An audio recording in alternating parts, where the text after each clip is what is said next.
Hello and welcome to the first edition of the program for the week. I'm Teniola Shubawale.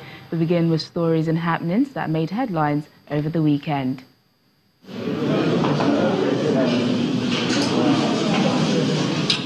Congo's Constitutional Court declared Felix Tshisekedi the winner of the presidential election on Sunday after a tense wait for a ruling on a challenge from another opposition leader.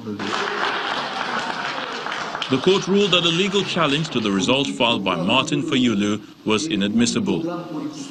Mr. Fayulu had rejected the provisional tally for Democratic Republic of Congo's election released last week, saying it was the product of a secret deal between Tshisekedi and outgoing President Joseph Kabila to cheat him out of a clear win of more than 60%. He declared himself president in a move analysts say could stoke further unrest. Mr. Tshisekedi's supporters celebrated the court's decision in the streets of Kinshasa. Last month's delayed vote is meant to mark the first democratic transfer of power in the vast Central African country. On Saturday, Madagascar's Andry Rajoelina was sworn in as the country's new president after a hard-fought presidential vote and complaint over electoral fraud.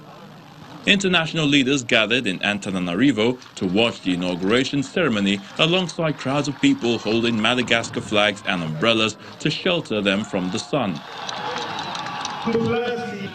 Last week, Madagascar's top court declared Mr. Rajoelina winner, rejecting accusations of fraud made by his rival, Marc Ravalomanana.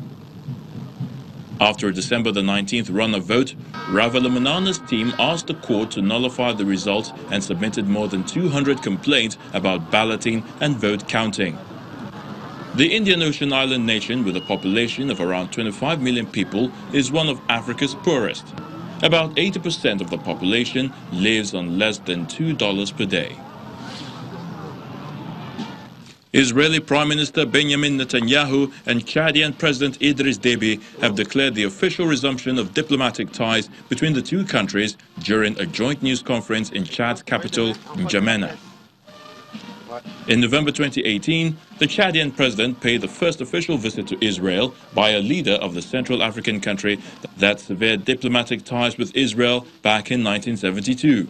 This year, the Prime Minister returned the visit. Now I'm visiting Chad for the first time. I'm here to formally re-establish our diplomatic relations. And so we have a partnership in trying to forge a prosperous and secure future for our countries and in a larger sense for Africa and beyond.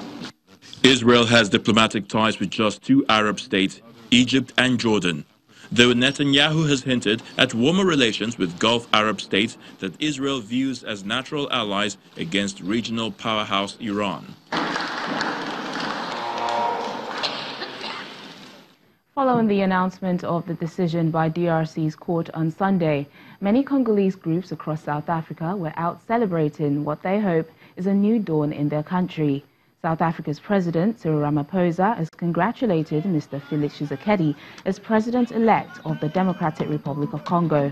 He also called on all parties and all stakeholders in the DRC to respect the decision of the court and commit to continue with a journey of consolidating peace, uniting the people of Congo and creating a better life for all.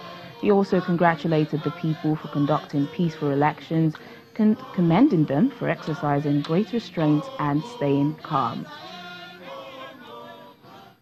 Now to more of our top stories today. 10 UN peacekeepers from Chad have been killed in an attack by suspected Islamist militants in northern Mali.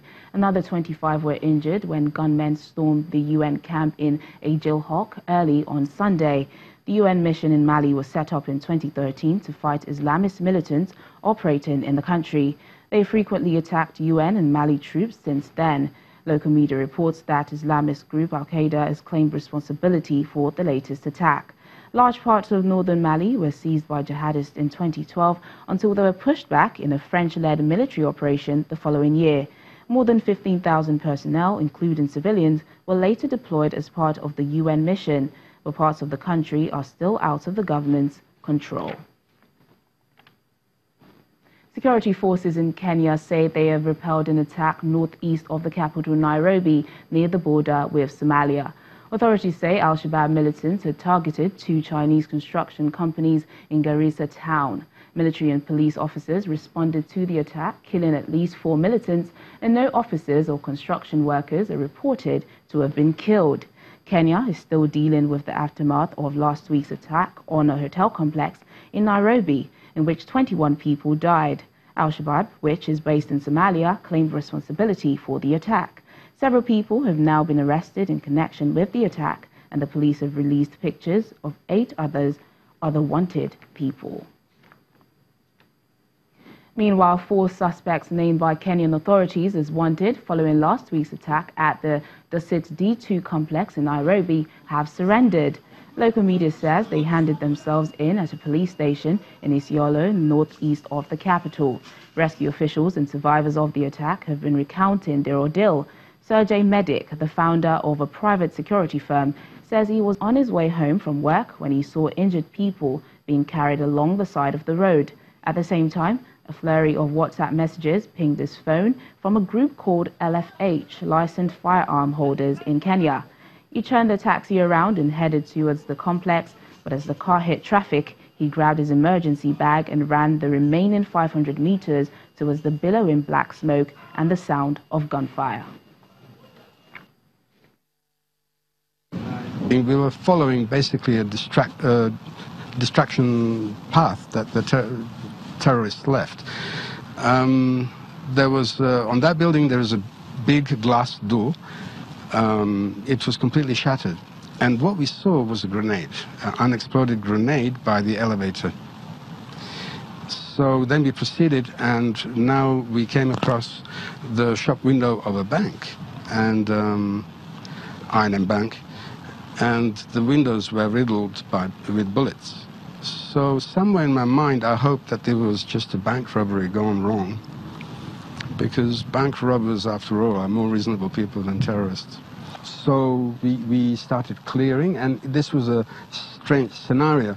You're doing a clearing of a building, but at the same time you're looking for terrorists and hostages. So now you're saying, "Hi, this is police, please come out," but you might be telling that to a terrorist. The response was far better, obviously, and the first priority we could tell for the armed forces was to release the hostages. I call them hostages because they were stuck. They couldn't go anywhere.